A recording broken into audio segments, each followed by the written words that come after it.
વડોદરા શહેરના સમા sports complex ખાતે 77મા પ્રજાસત્તાક દિનની ઉજવણી થઈ। વડોદરા શહેરના સમા સ્પોર્ટ્સ કોમ્પ્લેક્સ ખાતે 77મા પ્રજાસત્તાક દિનની ઉજવણી કરવામાં આવી। સમા સ્પોર્ટ્સ કોમ્પ્લેક્સ સ્વિમિંગ પુલ ખાતે ઉજવણી કરવામાં આવી। 5 વર્ષથી લઈને 16 વર્ષના બાળકોએ પ્રજાસત્તાક પર્વની ઉજવણી કરી। બાળકોમાં જોવા મળ્યો અનેરો ઉત્સાહ।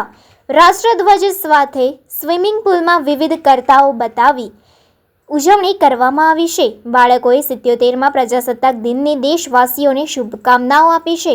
નાના ભૂલકાઓએ પણ સ્વિમિંગમાં ઓલિમ્પિક સુધી પહોંચવાની અને દેશનું નામ રોશન કરવા માટે કટિબદ્ધતા દર્શાવી છે।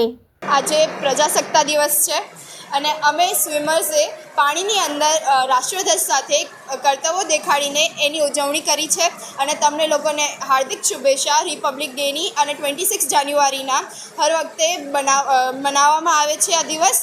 Thank you. કેટલા વર્ષથી તમે આ સ્વિમિંગ કરો છો? હું 8 વર્ષની હતી ત્યારથી શીખ્યું હતું।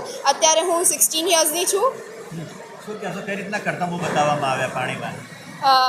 રાષ્ટ્રધ્વજ દ્વારા બેક કિકથી, પછી ફ્રીસ્ટાઇલ કિકથી, પછી બધાના એકત્ર થઈને રાઉન્ડમાં એવી રીતે કરતબો દેખાડવામાં આવ્યા હતા। દેશવાસીઓને શું સંદેશો આપશો? કે તમે લોકો બી બધા